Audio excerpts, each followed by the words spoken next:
Hi hello friends, welcome back to Sha lifestyle. இன்றைக்கி பார்க்க போகிறது சூப்பரான ரொம்பவே டேஸ்ட்டாக ஈஸியான முறையில் ரெஸ்டாரண்ட் ஸ்டைலில் பட்டர் மஷ்ரூம் மசாலா எப்படி பண்ணலான்னு பார்த்துடலாம்.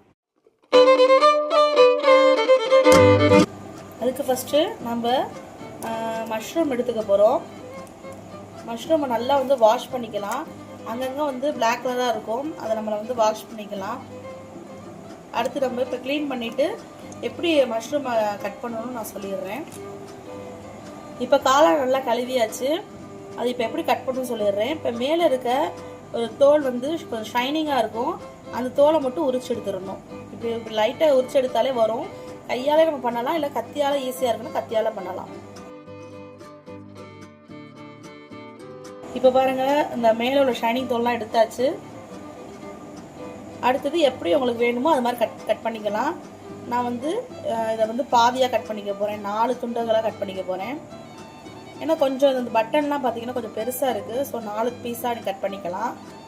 கொஞ்சம் சின்னதாக இருந்துச்சுன்னா நீங்கள் அப்படியே போட்டுக்கலாம். இது மாதிரி தான் கட் பண்ணிக்க போகிறேன். இப்படி நான் எல்லா சைஸையுமே க்ளீன் பண்ணிவிட்டு மேலே உள்ள தோலெல்லாம் க்ளீன் பண்ணிவிட்டு நான் கட் பண்ணி காட்டுறேன் பாருங்கள். இப்போ பாருங்கள், இது மாதிரி நம்ம கட் பண்ணிக்கலாம். அடுத்ததாக ஒரு மிக்சர் ஜார் எடுத்துக்கலாம். சின்னதாக இருந்தால் 2 பழம் எடுத்துக்கோங்க, பெருசாக இருந்தால் ஒரு தக்காளி பழமாக எடுத்துக்கோங்க. அது கூடவே நான் ஊற வச்சிருக்கேன் ஒரு 10 to 15 அளவு முந்திரி பருப்பு. ஊற வச்ச முந்திரியும் சேர்த்துக்கலாம்.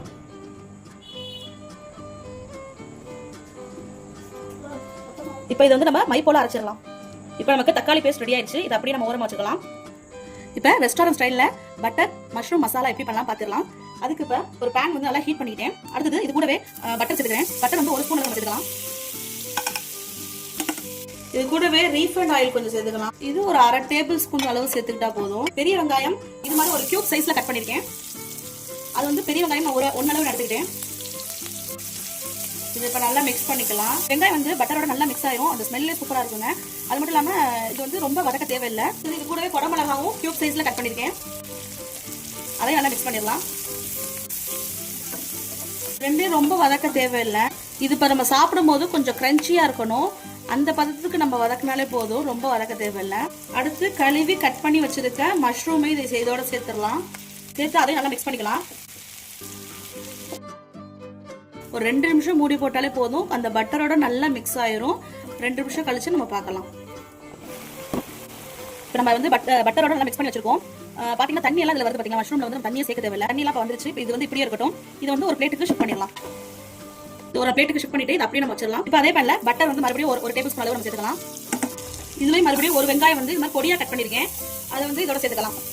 இதோட நல்லா மிக்ஸ் பண்ணிக்கோங்க. இது கூடவே உப்பு சேர்த்துக்கிறேன். தேவையான உப்பு இப்பவே நீங்க சேர்த்துருங்க. நம்ம பேஸ்ட் பண்ணி வச்சிருந்த தக்காளி பேஸ்ட் இதோட சேர்த்துடலாம். இது கூடவே கொஞ்சமா தண்ணி அலசி ஊத்திக்கலாம். இப்போ நல்லா மிக்ஸ் பண்ணிடுங்க. மஞ்சத்தூள் 1/4 டீஸ்பூன், மிளகாய் தூள் 1/2 டேபிள் ஸ்பூன், மல்லித்தூள் 1/4 table spoon, garam masala 1 teaspoon இதெல்லாம் சேர்த்து நல்லா மிக்ஸ் பண்ணிடுங்க. 1/2 ஸ்பூன் கம்மியாவே இஞ்சி பூண்டு பேஸ்ட் சேர்த்துக்கலாம். அதோட சேர்த்து நல்லா மிக்ஸ் பண்ணிடுங்க. இது பாத்தீங்கன்னா கொஞ்சம் திக்கா இருக்கு. லைட்டா நம்ம தண்ணி சேர்த்துக்கலாம். மூடி போட்டு கொஞ்சம் கொதிக்க விட்டுக்கலாம். அப்பதான் பச்சை வாசனை போகும். இப்ப நல்லா கொதிச்சிட்டு இருக்கு. இப்ப மல்லி இலைகளை சேர்த்துக்கலாம். பட்டர்ல நம்ம மஷ்ரூம் போட்டு மிக்ஸ் பண்ணி வச்சிருந்தோம்ல, அதை இப்ப இதோட சேர்த்துக்கலாம். சேர்த்து மிக்ஸ் பண்ணிடுங்க. ஆல்ரெடி நமக்கு மஷ்ரூம் வெந்திருக்கு. இது கூடவே இன்னும் கொஞ்சம் வேகட்டும், கொஞ்சம் ட்ரை ஆகட்டும். ஒரு 10 நிமிஷம் கழிச்சு நம்ம ஓபன் பண்ணி பார்க்கலாம்.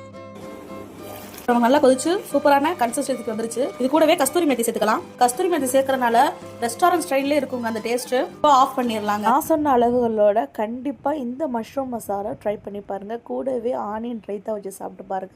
அட்டகாசமா இருக்குங்க. பாய்.